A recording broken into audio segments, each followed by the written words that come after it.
Saudi अरब में नौकरी का झांसा देकर बुलाने वाला शख्स गिरफ्तार हो गया। खातून को नौकरी के लिए बुलाया और उसके बाद जिस फ्लैट के अंदर उसे रखा गया, वहाँ पर 4 से 5 ऐसे लोग मौजूद थे इस लड़की के बकौल के, जिन्होंने इसके साथ बदबख्ती को सरअंजाम दिया और नौकरी का बोलकर उम्रे का वीज़ा लगवाया और 15 दिन तक जब अपना मतलब निकाल लिया, फिर उसके बाद लड़की को एयरपोर्ट पर छोड़ा और कुरान पाक पर हलफ लिया इस लड़की के बकौल कि आप कोई भी कानूनी रास्ता इख्तियार नहीं करेंगी, आप कोई भी कानूनी कार्रवाई नहीं करवाएंगी।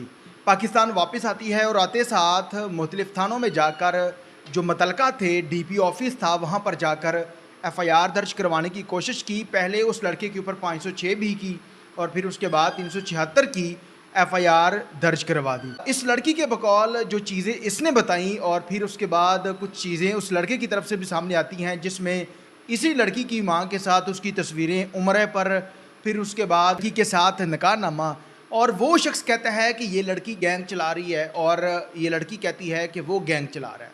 तफसीलात क्या हैं, वाक़या कहाँ का था, इस वक्त वो मुलज़िम कहाँ पर है, तमाम तर तफसीलात बताएंगे आज के इस वीडियो। अस्सलाम वालेकुम नाज़रीन, आप देख रहे हैं मेरा डिजिटल चैनल, मैं हूँ आपको इस्फहान उमर अली। एक ऐसा दर्दनाक वाक़या आप लोगों के साथ शेयर करने जा रहा हूँ। इससे पहले बहुत सारे ऐसे गैंग एयरपोर्ट से पकड़े गए जिसमें इंसानी जिस्म की स्मगलिंग के हवाले से कुछ मामलात, उम्रे का वीज़ा लिया और लोगों को पाकिस्तान से सऊदी अरब भेजने के बाद वहाँ पर इस तरह के कारनामे करवाए गए। बहुत सारे गैंग लाहौर एयरपोर्ट से भी गिरफ़्तार हुए।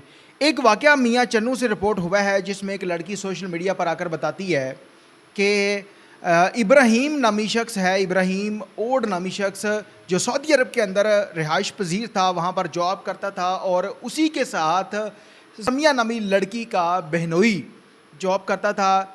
इसके बहनोई के मोबाइल से, ये वो कहानी है जो लड़की बता रही है और उसके बाद जो लड़के की तरफ से चीज़ें सामने आई हैं वो भी आप लोगों के सामने रखूँगा मैं, और फैसला आवाम करेगी कि लड़की हकीकत सच बोल रही है या वो शख्स सच पर मबनी बातें बता रहा है। कहती है कि उसने मेरे बहनोई के मोबाइल से नंबर निकाला और मुझे उसने जॉब का झांसा दिया, लालच दिया कि आप सऊदी अरब आ जाएं, मैं आपको अच्छी जॉब लगवा दूंगा।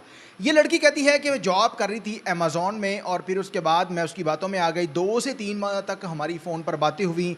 इसने मेरे बहनोई को सऊदी अरब से पाकिस्तान वापस भेजा और मुझे सऊदी अरब बुला लिया, लेकिन लड़की के साथ उसकी माँ भी गई थी। लड़की ने ये नहीं बताया कि उसकी माँ उसके साथ उम्रे पर गई थी या नहीं गई थी। ये लड़की कहती है कि मैं जब वहाँ पर पहुँचती हूँ तो 2 दिन गुजर जाने के बाद उसी कमरे के अंदर 5 लोग आए जिन्होंने वो तमाम तर मामलात किए और 15 दिन तक ये लड़की वहाँ पर रही। नौकरी का बोल कर उम्रे का वीज़ा दिया और 15 दिन तक अपना मतलब निकाला, कुरान पर हाथ रखा, कुछ वीडियोस भी उनके पास थी, उसे एयरपोर्ट पर छोड़ा और वापस रवाना कर दिया।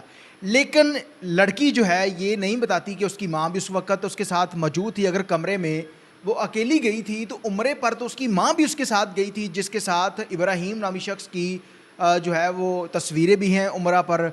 लेकिन जब ये लड़की उस हॉस्टल के अंदर गई थी तो वहाँ पर इसकी माँ कहाँ पर रुकी, वो क्यों नहीं थी, एक ये जो है सवाल खड़ा होता है। उसके बाद इस पर उसे पाकिस्तान वापस भेजा गया। ये पाकिस्तान वापस आती है और फिर आकर मियाँ चन्नू के सिटी थाने के अंदर एफआईआर करवाने के लिए जाती है। एफआईआर नहीं होती, फिर ये डीपीओ के पेश होती है। कचहरी में वो शख्स पाकिस्तान वापस भी आया और कचहरी के अंदर इनकी हाथोपाई होती है और लड़की के ऊपर 500 लड़की ने लड़के के ऊपर 506 बी की एफआईआर भी दर्ज करवा दी। उसके बाद डीपीओ के पास पेश होती है। डीपीओ ने पर्चा दर्ज कर दिया जो 376 का था और उस शख्स को गिरफ़्तार कर लिया गया। ये खातून कहती है कि वहाँ पर मौजूद जो तफ्तीशी अमला है, जो पुलिस के लोग हैं, वो मुझे हरासा कर रहे हैं और रात गए मुझे तफ्तीश के लिए भी बुलाते हैं। ये वो चीज़ें थी जो खातून की तरफ से मीडिया पर बताई गई और एफआईआर जो करवाई गई है इसमें वो ये भी बता रही है कि पुलिस उसका साथ दे रही है, उसको प्रोटोकॉल दे रही है, जबकि मुझे ऐसे लग रहा है कि जैसे मुलज़म मैं हूँ और मदई वो है, लेकिन हकीकत में मदई ये है, मुलज़म वो है। इस तरह की चीज़ें उस खातून की तरफ से सामने आई। लेकिन दूसरी तरफ अगर देखा जाए उस लड़के के पास निकाहनामा मौजूद है। अब लड़की से सवाल किया गया कि वो जो निकाहनामा है उस पर आपके दस्तखत मौजूद हैं। लड़की कहती है कि मुझे उसने बताया कि हम टेबल टॉक करते हैं और उसी दौरान उसने वो ज़बरदस्ती से करवा लिए। लेकिन अगर एक बंदे का मामला किसी के साथ चल रहा हो और वो भी ऐसा मामला हो जहाँ पर किसी खातून की इज़्ज़त पर बात हुई हो, तो वो उसके पास क्यों जाएगी? एक सवाल ये है। दूसरा ये है कि जब उम्रे के लिए ये खातून गई थी तो इसके साथ उसकी वालदा भी मौजूद थी और उसी हॉस्टल के अंदर ये अकेली क्या लेने गई थी। इसकी वालदा उस वक़्त कहाँ पर रुकी, यानी कि इस तरह की बहुत सारी चीज़ें जो हैं वो सामने आ रही हैं, जिससे ये चीज़ साबित हो रही है कि लड़की जो है ये सरासर झूठ बोल रही है। दोषी करने के बाद ये सऊदी अरब गई, इसकी वालदा को भी उसने उम्रा करवाया, यानी कि इनकी बातों से या जो तजर्बे के तौर पर जो चीज़ें सामने आ रही हैं वो ये लग रहा है कि लड़की जो है वो सरासर झूठ बोल रही है और उसके ऊपर एफआईआर उसने झूठी इस तरह की जो ख़वातीन हैं, बाद लोग जो है वो उनके साथ सोशल मीडिया के ज़रिए दोस्ती कर लेते हैं और दोस्ती के बाद वो पछतावा उन्हें सारी ज़िंदगी रहता है। अपनी मर्ज़ी के साथ वो उसके साथ मिल लेती हैं, फिर उसके ऊपर एफआईआर भी दर्ज करवा देती हैं। और सऊदी अरब से पाकिस्तान जाने वाली कुछ ख़वातीन, क्योंकि आप लोग जानते हैं कि मुसलमानों के लिए उम्रा की सादत हासिल करना हर इंसान की ख्वाहिश होती है, और इसी चीज़ का तौबा नाउज़ुबिल्लाह लोग अब नाजायज़ फ़ायदा इस तरीके से उठा रहे हैं कि उम्रे का वीज़ा लगवा कर पाकिस्तान से ख़वातीन को सऊदी अरब ले जाया जाता है और वहाँ पर ले जाकर इस तरह के काम के अंदर, इस तरह की जो है चीज़ों के अंदर उसे मुलव्वस कर दिया जाता है। अब लड़की से ये भी पूछा गया कि आपने वहाँ के कवानीन के मुताबिक पुलिस से रब्ता क्यों नहीं किया, आप पुलिस के पास जाती, लेकिन ये खातून कहती है कि मुझे उनके कवानीन का नहीं पता था, ना मुझे बाहर जाने दिया जाता था, इस वजह से मुझे किसी बात का इल्म नहीं था और मैं उसी घर के अंदर बंद रहती थी। 15 दिन का वीज़ा था, जैसे ही वीज़ा ख़त्म होता है और ये मुझे सऊदी अरब से पाकिस्तान वापस भेज देते हैं, और जैसे ही मैं पाकिस्तान वापस आती हूँ और मैंने तो मामला ख़त्म करने की कोशिश की थी, लेकिन जो उसके पास फुटेज वगैरह मौजूद थी उन्हीं चीज़ों का वो नाजायज़ इस्तेमाल करके मुझे अपने पास हमेशा के लिए रखना चाहता था ताकि मैं उसकी रुखेल बनकर रहूँ। तो इसी वजह से वो मुझे परेशान करने लग गया और मैंने जाकर उसके ऊपर एफआईआर भी इसी वजह से दर्ज करवाई है, वरना शायद मैं एफआईआर दर्ज ना करवाती। लेकिन हकीकत पर मबनी कुछ ऐसी चीज़ें सामने आ रही हैं जिससे लग रहा है कि ये खातून मुलव्वस थी और अपनी खुशी के साथ ये चीज़ें कर रही थी। लेकिन बहरहाल इस पर पुलिस को चाहिए कि वो मुकम्मल तौर पर इन्वेस्टिगेशन करे।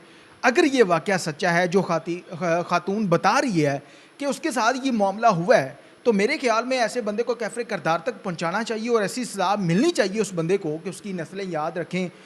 तफ्तीशी अफसर को भी चाहिए वो मुकम्मल तौर पर इनका मेडिकल करवाए, इनके मोबाइल को फोरेंसिक करवाया जाए, और अगर ये चीज़ साबित हो जाती है कि कहीं ना कहीं खातून की रजामंदगी शामिल थी और अब ये पैसा बटोरने के चक्करों में उसके साथ ये प्रैंक कर रही है या ऐसा मामला कर रही है, तो फिर इसमें दोनों लोगों के ऊपर एफआईआर दर्ज करनी चाहिए और मुकम्मल तौर पर इन्वेस्टिगेशन होनी चाहिए। जो हकीकत है, जो इंसाफ है, वो जिस शख्स के हक़ में आता है उसे मिलना चाहिए, और अगर ये दोनों इस चीज़ के अंदर मुलव्वस हैं फिर दोनों को सज़ा मिलनी चाहिए। और पाकिस्तान के अंदर इस तरह के वाक़यात जब सीसीडी पुलिस बनी थी तो इसमें खातिर ख्वाह कमी देखने को मिली कि अब कोई भी शख्स ऐसे मामलात नहीं कर सकता, क्योंकि अगर कोई शख्स ऐसे मामलात करेगा तो फिर उसे पुलिस कैफ़रे किरदार तक पहुँचाएगी।